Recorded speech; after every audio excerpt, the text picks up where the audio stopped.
আল জামিয়াতুল ইসলামিয়া আজিজুল উলুম কর্তৃক আয়োজিত বার্ষিক ওয়াজ মাহফিল 18 অক্টোবর 2024। মহতিয়ে মাহফিলে উপস্থিত মুহতারাম সম্মানিত সভাপতি, প্রধান অতিথি, বিশেষ অতিথি বৃন্দ, হযরত উলামায়ে কেরাম, অত্র অঞ্চলের বিভিন্ন স্থান থেকে আগত আল্লাহ পাকের আশিকিন, জাকিরিন, শাকিরিন, মুহিব্বিন, মুরব্বিয়ান এজাম, কলিজার টুকরা আমার সমবয়সী যুবক বন্ধুগণ, স্নেহের ছোট ভাই, পর্দার আড়ালে মাইকের আওয়াজ শ্রবণরতা সম্মানিত মা ও বোনেরা, আল্লাহ পাকের দরবারে শুকর যে আল্লাহ পাকে ফিতনার যুগে হাজারো লাখো মানুষের মধ্য থেকে বাছাই করে। ভাই ফোনটা একটু ছাড়েন।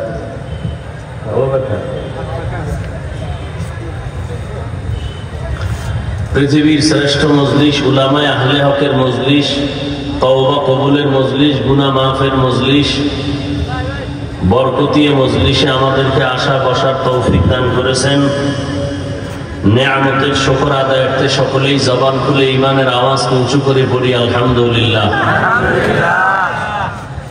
দরুদ ও সালাম সাইয়্যিদুল মুরসালিন রাহমাতুল লিল আলামিন, শফিউল মুযনিবিন, খাতামুন নবিয়্যিন, সৈয়দুস সাকালাইন, ইমামুল মুরসালিন, শফিয়ে আযম, রাসূল আকরাম, রহমতে আলম, নবিয়ুল আরব ওয়াল আজম, হাবিবে কিবরিয়া, আশরাফুল আম্বিয়া, সৈয়দুল আম্বিয়া, শফিয়ে মাহশর, সাকিয়ে কৌসর, আকায়ে নামদার, মদিনা কা তাজদার, আফতাবে নবুয়ত, ফখরে মওজুদাত, সৈয়দুল মখলুকাত, হযরত মুহাম্মদুর রাসূলুল্লাহ সাল্লাল্লাহু আলাইহি ওয়াসাল্লাম।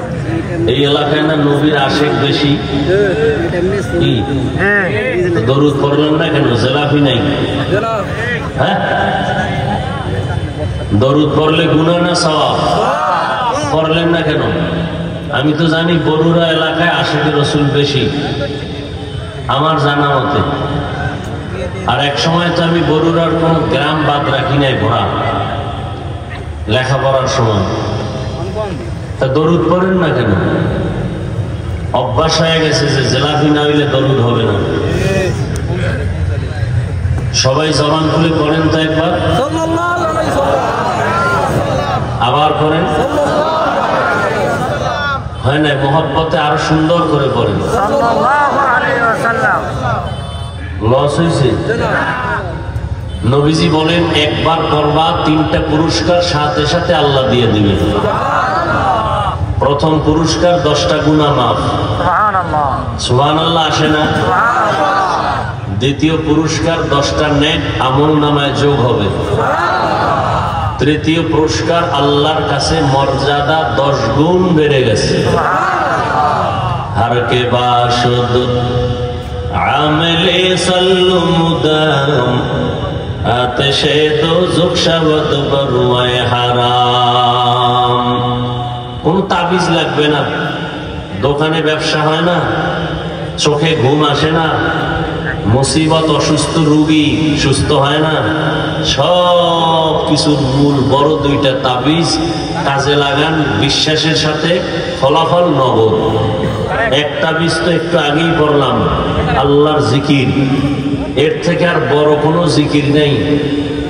মুসা নবী আল্লাহকে বলছেন, আল্লাহ নতুন একটা জিকির দাও যা কাউকে দাও না। এখানে তো কথা কেন শুরু থেকে? কি